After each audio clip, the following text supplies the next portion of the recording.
everyone. Good morning. Another day, another devotion for today.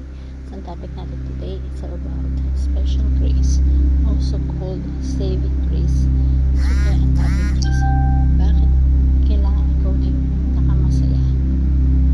So, is special grace is a sovereignty work of God whereby He brings sinners to salvation into Christ. Unlike common grace, which is given to all, special grace is effectual and particular. It is spoiled, or it is applied only to God's elect, drawing them to irresistibly to faith and repentance. It is not earned or deserved, but flows from God, eternal love and covenant mercy in Christ.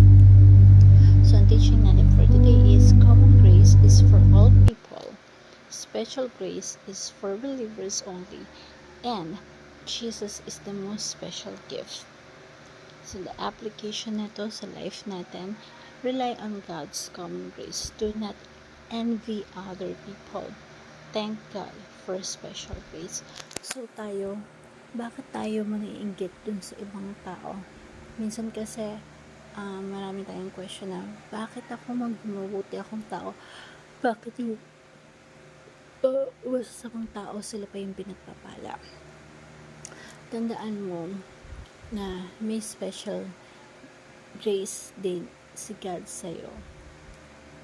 Magkakaiba lang ang sitwasyon natin. Maaring yes, may mga taong masama na may karangyaang natatanggap, may blessings na natatanggap. Pero, ang tanong, masaya ba talaga sila? So, do not envy other people. Thank God for a special grace that you have.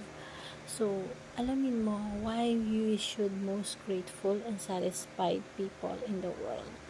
So, I want to share this simple prayer to you. Gracious Father, forgive me because I oftentimes envy to people for their riches, happiness, and accomplishment. Forgive me for not focusing on what I already have. Forgive me for forgetting what I have. Jesus, I am a child of God. I am saved and I have eternal life. Dun pa lang sa eternal life, napaka-blessed na natin because hindi lahat is masasave. So when you receive eternal life, be grateful because you have God and God give it to you. Thank you for watching. God bless.